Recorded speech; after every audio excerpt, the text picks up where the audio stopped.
నమస్తే. ఇన్నాళ్ళు నన్ను సపోర్ట్ చేస్తూ, ఎంకరేజ్ చేస్తూ మీ ప్రేమను నాకు అందిస్తున్న ప్రతి ఒక్కరికి కృతజ్ఞతలు. అలాగే ఈ వీడియో కూడా ఖచ్చితంగా మీకు ఉపయోగపడుతుంది. లైక్, షేర్ అండ్ సబ్స్క్రైబ్ చేసి మీ సపోర్ట్‌ని నాకు అందించండి. అలాగే ఈ వీడియో పట్ల మీకున్న అభిప్రాయాన్ని కామెంట్ సెక్షన్‌లో కామెంట్ చేసి తెలియజేయండి. ఇప్పుడు వీడియోని చూద్దాం. నమస్తే. Welcome to our channel. నేను పద్మిని. ప్రస్తుతం మనతో పాటు ప్రముఖ ఆధ్యాత్మికవేత్త, జ్యోతిష పండితులు, అమ్మవారి సేవకులు, దత్త గణపతి ఉపాసకులు మురళీధర శర్మ గారు మనతో పాటు ఉన్నారు. మాట్లాడదాం. నమస్కారం అండి. మహాదేవ శ్రీమాత్రే నమః. ముందుగా మీకు కొంచెం ముందుగానే చెప్తున్నాను, ఉగాది శుభాకాంక్షలు. సంతోషం అమ్మ. క్రోధినామ ముందుగానే చెప్పాలి కనుక ఖచ్చితంగా. ఖచ్చితంగా మనం ముందుగానే వారికి చెప్పుదాము. క్రోధినామ సంవత్సరం ఈ సంవత్సరం పేరు. అంతే. క్రోధి కొంచెం భయానకంగా అనిపిస్తోంది. మరి ఆ నామాన్ని ఏమైనా అది సార్థకం చేసుకుంటుందా? భయపడాల్సిన అవసరం లేదా? భయపడాల్సినటువంటి అవసరం లేదు. చాలా అంటే చాలా అద్భుతంగా ఉన్నది. మొత్తం అన్ని బాగున్నది. అవునా? అన్ని ఎలా బాగుంటాయి? కొన్ని బాగుంటాయి, కొన్ని బాగోవు కదా. బాగా లేవు. ఒకటి బాగా లేదనుకుంటే మరొకటి బాగుంటుంది. అంటే ఏది రాశి అని కాదు, వారికి మన నడిచేటువంటి పరిస్థితులలో ఏదో ఒక మైనస్ జరుగుతుందంటే మరొక ప్లస్ జరగడము. ఎందుకంటే గత 2 సంవత్సరాలు అవుతుంది గురువు మారక. మాక్సిమం సంవత్సరం మీద 8-10 నెలలు అయిందమ్మా. ఎందుకు అంటే ఇటు వక్రం వచ్చి ఒక 3 నెలలు ఉండిపోయింది. అదొకటి. కనుక మాక్సిమం ఒక 1.5 year అబౌవ్ అయిందంటే ఈ 1.5 year లో ఎంతమంది స్ట్రక్ అయిపోయి ఉన్నారో వారందరికీ కూడా ఇప్పుడు రిలీజ్ అంటే రైట్. అయితే ఇప్పుడు ఒకసారి గ్రహస్థితిని చెప్పేసుకుందాము, దాని తర్వాత రాశి ఫలాల్లోకి వెళ్దాం. తప్పకుండా చెప్పండి.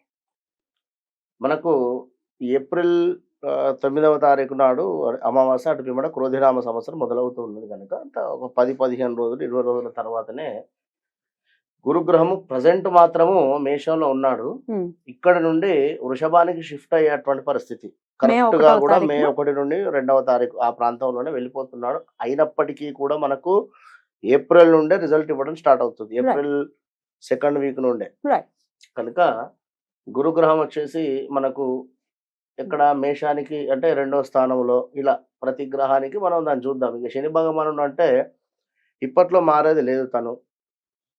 శని భగవానుడు ఇప్పట్లో మారేది లేదు, కానీ వక్రం తిరిగేది ఉంది. మళ్ళీ వక్రం తిరిగేది ఉంది. అప్పుడు ధనస్సు రాశి వారికి మరలా మకర రాశి వారికి ఇబ్బందులు ఉన్నాయి. ఎలాగో మకర రాశి వాళ్ళు ఏళ్ళనాటిసంలోనే ఉన్నారుగా. అయినా వక్ర చూప లేకపోతే వక్ర గతి కూడా ఉందా? సంపూర్ణ వక్ర దృష్టి మాత్రం. వక్రం తిరగడము అంటే కంప్లీట్ గా వెనక్కి రాడు కానీ వక్రం. అప్పుడు ధనస్సు రాశి వారికి, అదే విధంగా మకరానికి, ఇక రాహుకేతువులు అంటే ఇప్పట్లో వారిని వారు కదిలేటువంటి పరిస్థితి లేదు కనుక అవి ఇచ్చేటువంటి రిజల్ట్స్ కొన్ని గ్రహాలకు, రాశులకు ఏ విధంగా ఉంటుంది అనేటువంటి విషయం చూసుకుందాము. మెయిన్ ఏమిటి అంటే గురువు చాలా పెద్ద గ్రహం ఇది. శని భగవానుడు గురుగ్రహము కనుక ఇప్పట్లో శని భగవానుడు మారటం లేదు కనుక శనికి సంబంధించినటువంటి రిజల్ట్ ఎవరైతే పొందుతూ ఉన్నారో అవి అలాగే ఉంటవి. అదనంగా గురువు మూలకంగా వీరికి ప్లస్లు జరిగేటువంటి ఉన్నవి, మైనస్లు జరిగేటువంటి ద్వాదశ రాశులకి కూడా. ఇంకా మిగతా గ్రహాలు కూడా అనుమానం రావచ్చు. మిగతా గ్రహాల వాటి సంచారం ఎలా ఉంటుంది? సూర్యుడు ఏమిటి అంటే మనకు నెల మారడము, చంద్రుడు ప్రతిరోజు రోజున్నరలో మారేటువంటి పరిస్థితి. శుక్రుడు వచ్చేసి మనకు 18 to 22 days లోపే. కుజుడు వచ్చేసి మనకు మాక్సిమము నెల కంటే ఎక్కువనే ఉంటాడు. 40 రోజులు 41 రోజులు అట్లా ఉంటాడు. ఇలా గ్రహాలన్నీ అవి మారుతూ ఉంటవి. బుధుడు కూడా అంతే. 20 to 30 days లోపే మారుతాడు. ఇవన్నీ అంటే ఇక వాటి రిజల్ట్స్ అవి ఇస్తవి. కానీ మెయిన్ ఏమిటంటే మనకి ఇవే. మెయిన్ ఏమిటి అంటే మనకి ఇచ్చేది గురువును శని మాత్రమే. ఇక సూర్యుడు మారేటువంటి సందర్భంలో కొన్ని డిస్టర్బెన్స్ అయినప్పటికీ కూడా మోస్ట్ ఎవరైనా కూడా ఒక పర్మనెంట్ జాబ్ కానీ, లేదా ఒక హౌస్ కట్టుకోవాలన్నటువంటి ఆలోచన కానీ, లేదా ఒక వివాహం కానీ, విదేశీ ప్రయాణం కానీ, ఇలాంటివి పర్మనెంట్గా ఉండేటువంటివి వీళ్ళు ఇచ్చేస్తారు. పర్మనెంట్ సొల్యూషన్స్ వీళ్ళు ఇస్తారు. ఇప్పుడు ఉదాహరణకు సూర్యుడు మారాడు అనుకుందాం. ఎగ్జాంపుల్, సూర్యుడు ఏమిటి? గొడవలకు కారకుడు. అదేవిధంగా గౌట్ రిలేటెడ్ ఏమైనా ఎగ్జామ్స్ రాస్తూ ఉంటే అందులో చక్కగా వీరు ఉత్తీర్ణులు కావడానికి కానీ ఇవన్నీ కూడా ఉపయోగపడుతూ ఉంటాడు. ఇలా శుక్రుడు ఏమిటి? కలత్రకు కారకుడు. అది కొంచెం ఉండేటువంటి స్థానాలు ఇక్కడ మనకు ఆ, ఈ కేతు. ఓకే అదే కేతు ఉండేటువంటి స్థానంలో మనకు కన్యలో కన్య. శుక్రుడు నీచబడుతూ ఉంటాడు. ఉమ్. ఇక్కడ ఉన్నట్టయితే మీనరాశి వారికి కాస్త ఇబ్బందులు ఇట్లా అదొక 1 month పీరియడ్.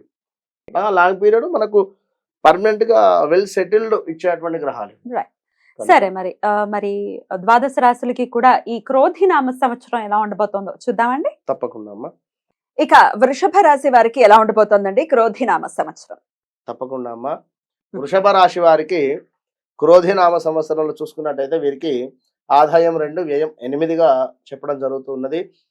వీరికి శని భగవానుడు 10వ ఇంట్లో అద్భుతాలను సృష్టించేటువంటి పరిస్థితిలోనే ఉన్నాడు.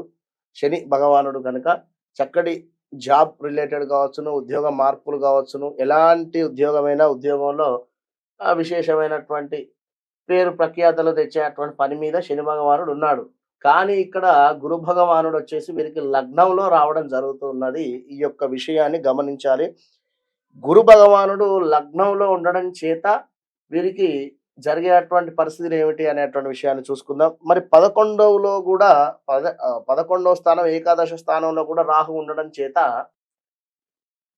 ఆకస్మిక ధన ప్రాప్తి అనేటువంటిది 100% జరుగుతూ ఉంటుంది వీరికి అనేటువంటి విషయాన్ని గమనించుకోవాలి.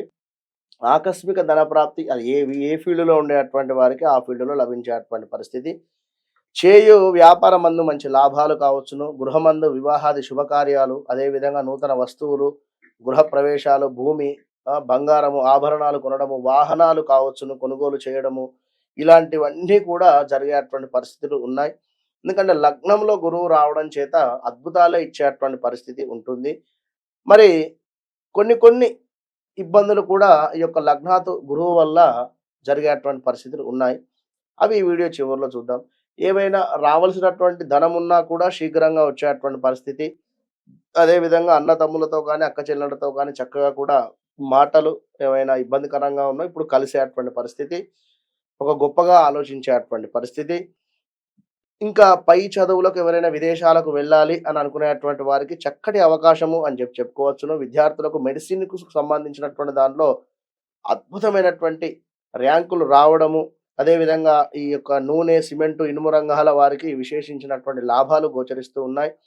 వీరు కూడా చక్కగా కూడా విందు భోజనాలు, అంటే ఇప్పుడు విందు భోజనాలు అంటే ఇక్కడ ఏమిటి అంటే ఏదో ఒక ఫంక్షన్ చేసేటువంటి పరిస్థితి, నలుగురు కూడా కూర్చొని భోజనాలు చేసేటువంటి పరిస్థితి, సంఘం నందు చక్కటి గౌరవము, అదేవిధంగా వీరు పనిచేసేటువంటి స్థానంలో చక్కటి పేరు ప్రఖ్యాతలు రావడము, యొక్క అధికారుల మన్నన పొందడము, ఇవన్నీ కూడా గోచరిస్తున్నాయి. ఉద్యోగస్తులకు కూడా మంచి ఉద్యోగము, స్థానచలనం కూడా ఉంది ఇక్కడ. ఎవరైనా వృషభ రాశి వారు ఉద్యోగంలో ఇబ్బందులు పడుతూ ఉన్నాము అని అనుకునేటువంటి వారు ఉద్యోగానికి సంబంధించినటువంటి మార్పులు చేర్పులు కావాలనుకున్నా కూడా ఇప్పుడు 100% మీరు ఇప్పటి నుండి ప్రయత్నం చేసుకోండి.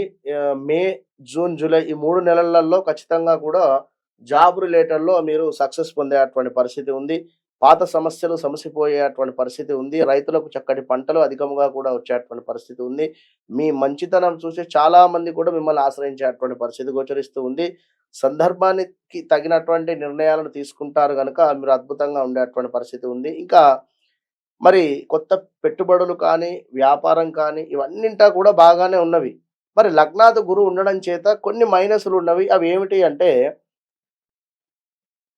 ఇప్పుడు ప్రాథమిక విద్య అని ఉంటుంది, ఉన్నత విద్య అనేటువంటిది ఉంటుంది. మనకు ప్రాథమిక విద్యలో కాస్త పిల్లలకు సంబంధించినటువంటి విద్యకు సంబంధించినటువంటి ఇబ్బందులు ఉండేటువంటి పరిస్థితి.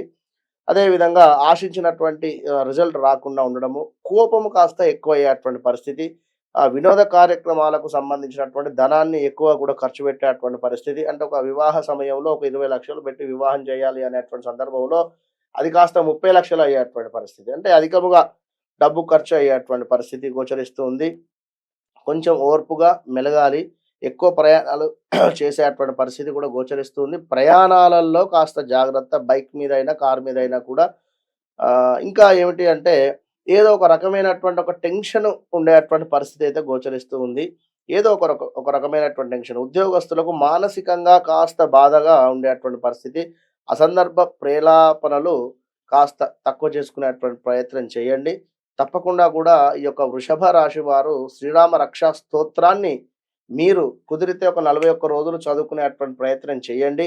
ఎందుకు అంటే లగ్నాతు గురువు, మనము గురువులను ఇబ్బందికరంగా మాట్లాడినా, గురువులను హేళన చేసినట్టు మాట్లాడినా కూడా మనకు ఈ లాస్ట్‌లో చెప్పినటువంటి మా వర్డ్స్ యాడ్ అవుతున్నాయి ఇక్కడ.